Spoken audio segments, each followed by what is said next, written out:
Greetings and salutations. Welcome to my presentation. My topic is Screencast Feedback versus Textual Feedback in L2 Writing, an experimental study on IELTS Writing Task 2 responses in the Bangladeshi context.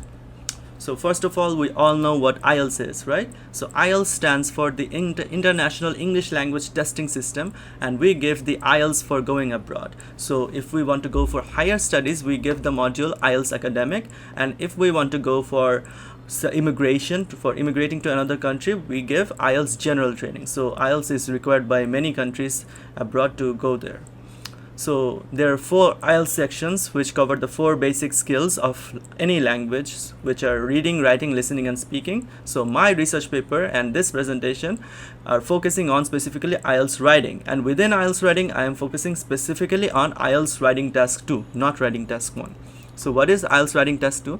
It is a composition prompt requiring test takers, quote unquote, to formulate and develop a position in relation to a given prompt in the form of a question or statement. So in simple terms, it is an essay, it is an argumentative essay, or it could be a discussion essay. You have to write within, not within, but at least 250 words, and you get normally about 40 minutes.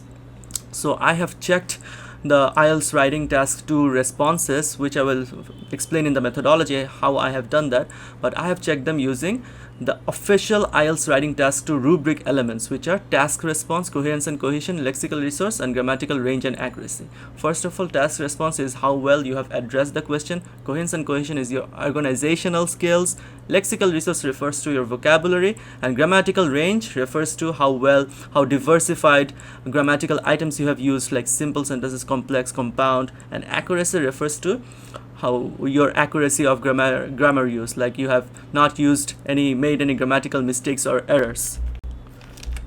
So here are my research questions. I have 2 of them. The first research question deals with the experiment that I am doing. Okay, so I'm going to do an experiment, and depending on the experiment, I am going to see if there were any differences between textual and screencast feedback. Okay, and next I'm going to take some interviews on the same participants, and I'm going to find their perceived benefits and challenges of the IELTS test takers in Bangladesh. These are my participants. So going for some literature review here, I'm going to give a brief one because of the paucity of time. So first of all, a very common term used in the field of feedback in general is written corrective feedback, which is something provided to learners to inform them of the correctness or lack thereof, which means the mistakes of their written answers. So written corrective feedback is generally also referred to as grammar correction, but it doesn't always have to be grammar correction, because as I said before, let me go a little bit back.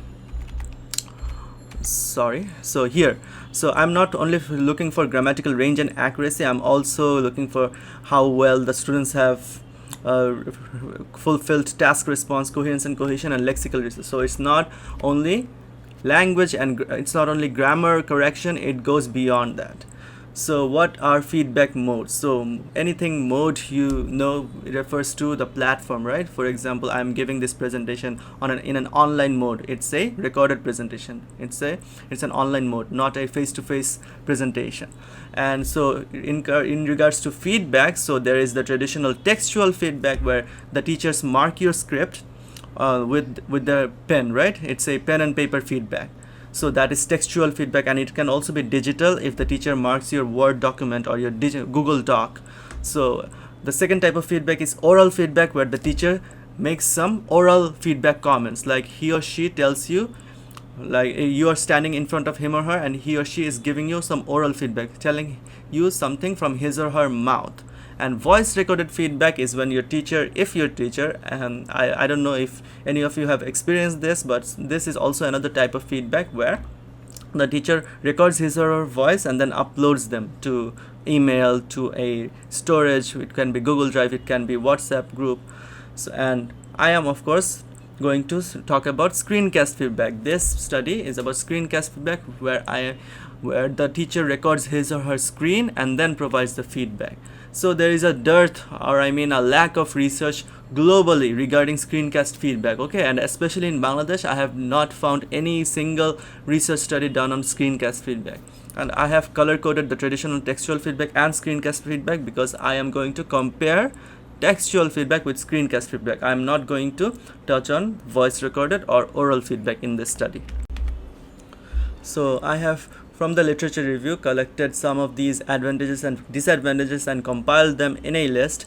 I'm not going to go over all of them, but we can just skim through them. Like feedback enhances writing quality. Studies have been done to show that feedback, when you receive feedback, it actually improves your writing quality, and not only in English, in the English subject, but if you give an exam, like if you have to write in English in the exam, or if you give a presentation in a business course, in an economics course, still your English will also matter, right? So feedback is very important not only for English but also for other subjects as well.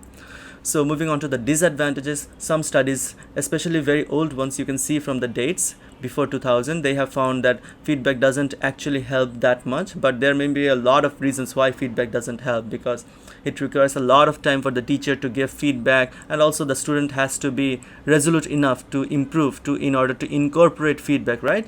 Just because the teacher gives good feedback, the students, if they don't actually take some time to incorporate the feedback, then their success rates won't be that high. So moving on to the methodology, I have selected 8 participants, and for half of them, for 4, I have given them textual feedback, and for the other half, I have given them screencast feedback. So this is my research design. In my phase 1, I have told all of my participants, the 4 textual feedback receivers and also the 4 screencast feedback receivers, I have told them to write an IELTS Writing Task 2 response, which is, as I said, a 250 word essay we have to write in about 40 minutes. And then phase 2 is that I will give a feedback to them. For half of them, I gave them textual, and for half I gave them screencast. And phase 3, they had to incorporate the feedback that I gave them and write another IELTS Writing Task 2 prompt on a different topic, but the type is same, the writing essay is same, the essay format and everything. And phase 4, finally, I took a semi-structured interview session. So this is the participant profile. You can pause the video and read it if you want. So moving on to my findings, first of all, the experimental phase, which was phase 1 and also phase 3. This first table represents the scores that my participants got in phase 1, and the second table is for phase 3. So the T1, 2, 2, 3, 4, so T1, T2, T3, T4, they represent the textual feedback receivers, and S1 through S4 are the screencast feedback receivers. So these are what they got. So overall they got 6, 7.5, so that was the range. The lowest was 5.5 and the highest was 7.5. In phase 3, there was a significant increase because two participants got an 8.5 and the lowest was 6.75 or 7. So there was a significant increase. So I calculated the mean. So the mean score increase was 0.8. So it went from 6.8 to 7.5. So there was one exception, which was S4. She performed quite poorly in task response in phase 3. But besides her, everyone had a particular increase in task response and cohesion and coherence. So these two rubric elements, task response and coherence, they received the highest amount of gains. But lexical resource and grammatical range and accuracy, they were not that much improved by the feedback session. There were improvements, for example, in grammar especially, but especially in lexical resource, there was fluctuation. Most participants did not improve their scores. So moving on to the interview findings, which measured the test takers' perceptions, because since interviews, they cannot measure factual things, so these are perceptions. So these are the perceived advantages and perceived disadvantages that I found. So as you can see, there are 1, 2, 3, 4, 5, 6, 7, 8. So there were 8 advantages of screencast feedback specifically, not just textual feedback, but screencast feedback, and only 3 perceived disadvantage.